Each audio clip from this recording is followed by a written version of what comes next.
बिस्मिल्लाहिर्रहमानिर्रहीम। नाज़रीन अस्सलाम वालेकुम, मैं हूँ इमरान वसीम। नाज़रीन, आज सुप्रीम कोर्ट ऑफ पाकिस्तान में एक बड़े अहम केस की समाअत हुई, जिसमें चीफ जस्टिस उमरता बंदयाल ने साबिक़ वज़ीर आज़म इमरान ख़ान से 3 सवालों का जवाब मांगा है। अदालत उज़्मा की जानिब से चेयरमैन PTI इमरान ख़ान से पूछे गए वो 3 सवालात कौन से हैं और क्या इमरान ख़ान उन सवालों का जवाब देने में कामयाब होंगे, और अगर ऐसा होता है कि साबिक़ वज़ीर आज़म इमरान ख़ान चीफ जस्टिस के पूछे गए सवालात का जवाब देने में कामयाब हो जाते हैं, तो इस सूरत में हुकूमत के लिए क्या मुश्किलात और मसाइल पैदा हो सकते हैं। एक तो इस ख़बर की तफ़सीलात आपके साथ शेयर करेंगे, और दूसरी नाज़रीन ख़बर यह है कि मिफ्ता इस्माइल को अब एक और ओहदे से भी हटा दिया गया है, बरतरफ़ कर दिया गया है। वज़ारत ख़ज़ाना का कलमदान वापस लेने के बाद अब साबिक़ वज़ीर ख़ज़ाना को किस ओहदे से हटाया गया है, ये तफ़सीलात भी आपके साथ शेयर करेंगे। और ऑडियो लीक तहक़ीक़ात के मामले में क्या बड़ी पेशरफ़्त हुई है, और इमरान ख़ान के मुमकिना लॉन्ग मार्च को नाकाम बनाने के लिए हुकूमत ने वज़ीर दाख़िला राना सनाउल्लाह ने क्या हिकमत अमली तरतीब दी है, ये तफ़सीलात भी आपकी खिदमत में पेश करेंगे।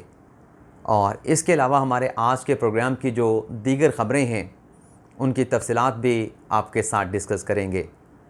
तो पहली ख़बर से प्रोग्राम का बाकायदा आगाज़ करते हैं।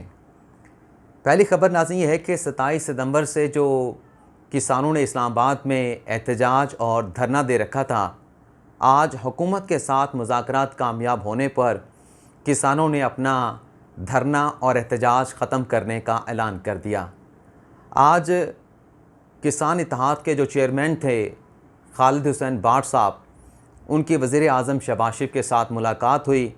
और इस मुलाकात के बाद किसान इत्तेहाद के जो चेयरमैन हैं वो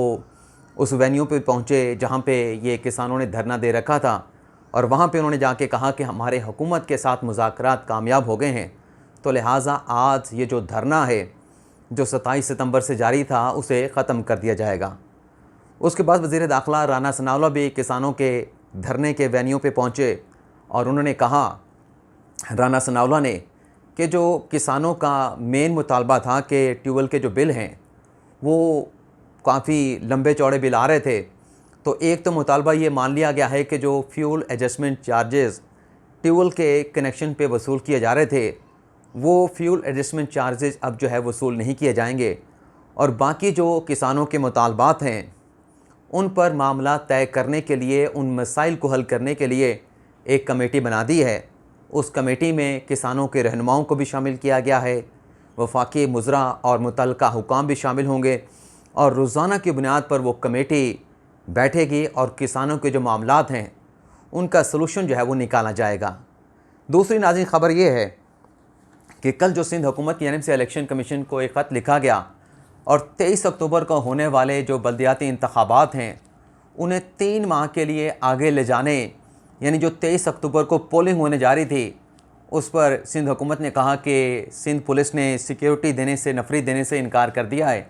तो लिहाजा जो पोलिंग है बल्दियाती इंतखाबात की जो कि कराची और हैदराबाद में होने हैं, उस पोलिंग को 3 माह के लिए मौखर कर दिया जाए। तो आज इलेक्शन कमीशन ने सिंध हुकूमत के उस ख़त का जायज़ा लिया, और ख़त का जायज़ा लेने के बाद सिंध हुकूमत के इस लेटर को मुस्तरद कर दिया गया, और 23 अक्टूबर की जो बल्दियाती इंतखाबात की पोलिंग की तारीख़ है उसे बरकरार रखा गया। और इलेक्शन कमीशन की जानिब से ये कहा गया कि पोलिंग के दौरान जो अमन व अमा की सूरत हाल को बरकरार रखने की ज़िम्मेदारी है वो सिंध हुकूमत और मुतल्लिका इदारों की है, और वो अपनी ज़िम्मेदारी हर हाल में निभाएंगे, और 23 अक्टूबर की जो तारीख़ है उसे किसी सूरत जो है वो आगे नहीं बढ़ाया जाएगा। अब मिफ्ता इस्माइल साहब को किस ओहदे से हटाया गया है वो डिटेल भी आपके साथ शेयर कर लें। वज़ारत ख़ज़ाना का तो कलमदान उनसे वापस ले लिया गया था, और उनकी जगह पे इसहाक़ डार को चौथी मरतबा मुल्क का वज़ीर ख़ज़ाना बनाया गया। लेकिन आज मिफ्ता इस्माइल साहब को एक्नेक की चेयरमैनशिप से भी हटा दिया गया है, और ये जो चेयरमैनशिप मिफ्ता इस्माइल साहब को मिली थी वो बीएंगे वज़ीर ख़ज़ाना मिली थी, लेकिन चूँकि अब वो वज़ीर ख़ज़ाना भी नहीं रहे तो अब ये ओहदा भी उनसे वापस ले लिया गया है, और ऑटोमेटिकली नहीं खुद ब खुद जो है वज़ीर ख़ज़ाना जो है इस वक्त इसहाक़ डार वो अब एक्नेक के इजलास की जो है वो सदारत करेंगे और एक्नेक के चेयरमैन जो है वो इसाक डार बन गए हैं। अब अगली जो ख़बर है, आज सुप्रीम कोर्ट में नैब तरमीम के ख़िलाफ़ जो इमरान खान साहब ने दरख्वास्त दायर कर रखी है, आज उस दरख्वास्त के ऊपर चीफ जस्टिस उमरता बंदियाल की सरबराही में 3 रुकनी बेंच ने समाअत की। आज पता नहीं मेरा सांस क्यों फूल रहा है। तो जब अदालती कार्रवाई का आगाज़ हुआ तो इमरान खान के वकील ख्वाजा हारिस ने कहा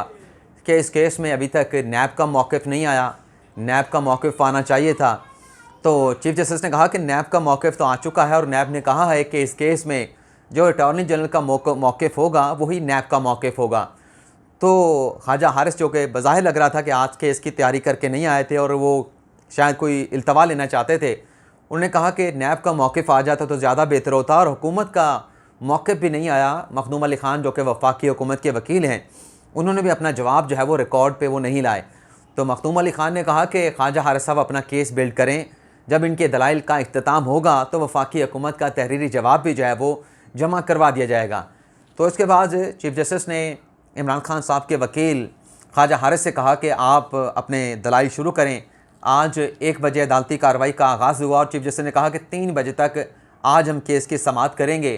कल मंगल को भी इस केस की समाअत होगी, बुध को भी इस केस की समाअत करेंगे और जुमेरात को भी समाअत करेंगे और अगले हफ्ते भी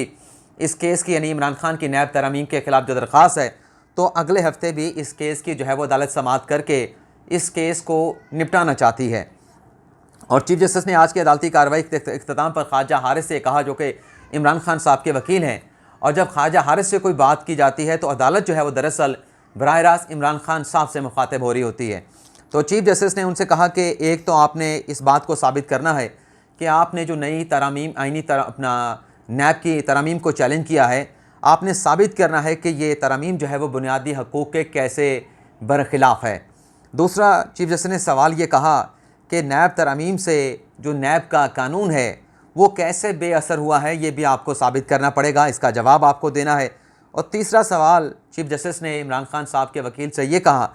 कि नैब तरामीम जो हैं वो आइन से कैसे मुतसादम है, इसको भी आपको साबित करना पड़ेगा। ये चीज़ें जब आप साबित करेंगे तो फिर मामला आगे बढ़ेगा, क्योंकि नैब तरामीम को आपने इन्हीं नुकात के ऊपर चैलेंज किया है। और अगर आप ये कह रहे हैं कि ये आइन से मुतसादम है, बुनियादी हकूक़ के मुतसादम है, और ये बाकी भी आपने जो है वो ख़िलाफ़ वर्जियों की बात की है, तो आपको ये साबित करना पड़ेगा। साबित नहीं करेंगे तो मामला आगे नहीं बढ़ेगा और आपको जो रिलीफ़ आप लेने के लिए आए हैं वो रिलीफ़ आपको मिलना जो है वो मुश्किल हो जाएगा। तो कल 12:30 बजे तक जो है इस केस की समाअत को आज मुलतवी कर दिया गया है। तो देखते हैं कि कल इस केस में फ़र्दर क्या डेवलपमेंट होती है।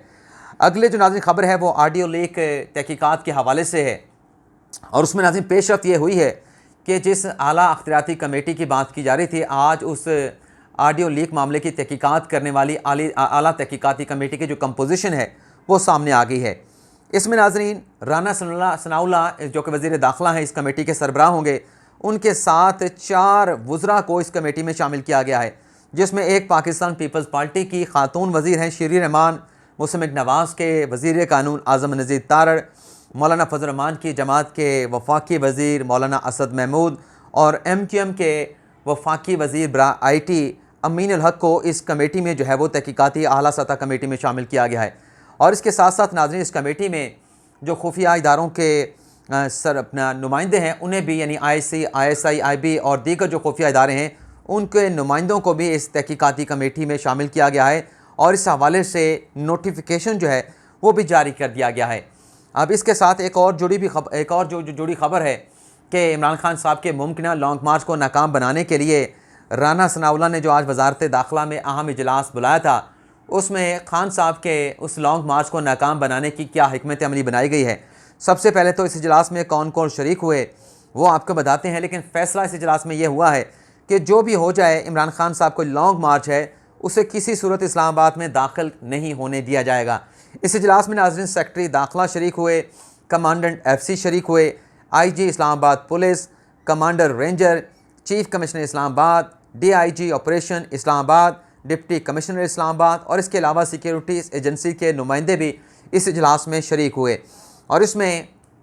जो ब्रीफिंग दी गई इमरान खान के मुमकिन लॉन्ग मार्च के हवाले से, उसमें यह कहा गया कि इमरान खान का जो लॉन्ग मार्च होगा उसमें मुमकिन तौर पे 15 से 20 हज़ार लोग जो है वो शरीक होकर इस्लामाबाद पहुंच सकते हैं। और फैसला इसमें यह हुआ है कि रेड जोन में तो इस्लामाबाद में तो किसी को आने नहीं दिया जाएगा, लेकिन जो रेड जोन की इमारतें हैं, जो डिप्लोमेटिक इनकलेव है, जो पार्लियामेंट की बिल्डिंग है, जो सुप्रीम कोर्ट की बिल्डिंग है, और जो ऐवान सदर है, वज़ीर आज़म हाउस है, वज़ीर आज़म सेक्रेटेरिएट है, और जो पाक सेक्रेटेरिएट है, इन तमाम रेड जोन के अंदर मौजूद इन इमारतों की जो सिक्योरिटी है वो आर्टिकल 245 के तहत फ़ौज को बुलाया जाएगा और फ़ौज इन इमारतों की सिक्योरिटी की ज़िम्मेदारी जो है वो सर अंजाम देगी। और इसमें यह भी फैसला किया गया है कि इमरान खान साहब के लॉन्ग मार्च को सपोर्ट करने वाले जो इनफरादी लोग होंगे, जो इन तंजीमें होंगी, उनके ख़िलाफ़ ही जो है वो एक्शन लिया जाएगा कि वो इमरान खान के इस्लामाबाद पर चढ़ाई करने वाले इस लॉन्ग मार्च को अगर कोई सपोर्ट करता है तो उनके खिलाफ भी एक्शन लिया जाएगा।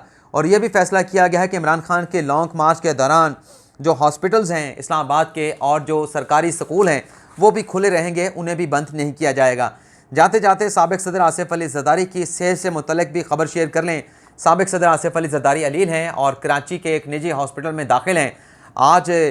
पीपल्स पार्टी के सीनियर रहनुमा और साबिक़ सदर आसिफ अली ज़रदारी के वकील फ़ारूक एच नाइक से हमारी सुप्रीम कोर्ट में गुफ्तगू हुई। उनसे पूछा आसिफ अली ज़रदारी के सेहत के हवाले से, तो उन्होंने कहा कि वाकई उनकी सेहत जो है वो बहुत ख़राब है और वो रिकवर कर रहे हैं, लेकिन उनकी सेहत जो है बहुत ज़्यादा ख़राब थी। तो आज उनकी सेहत से मुतल्लिक़ ये खबर सामने आई है कि दुबई से कुछ स्पेशलाइज्ड डॉक्टर्स को बुलाया गया था, जिन्होंने आसिफ अली ज़रदारी की सेहत का मुआयना किया और मुआयना करने के बाद डॉक्टर्स ने कहा गया कि जो मर्ज़ की तशख़ीस और जो इलाज है साबिक़ सदर आसिफ अली ज़रदारी का वो ठीक सिमत में जो है वो आगे बढ़ रहा है। तो हमारी भी अल्लाह ताला से दुआ होगी कि साबिक़ सदर आसिफ अली ज़रदारी को अल्लाह ताला जो है वो जल्द अज जो है वो सेहतयाब करे और वो सेहतयाब होने के बाद दोबारा से सियासत में जैसे मुतहरिक हैं अपना किरदार जो है वो सियासत में अदा करें। तो ये नाज़रीन आज का हमारा व्लॉग, आपसे इजाज़त चाहेंगे। अल्लाह ताला हम सब का हामी नासिर हो, अपनी ढेर सारी दुआओं में याद रखिएगा। अल्लाह हाफ़िज़।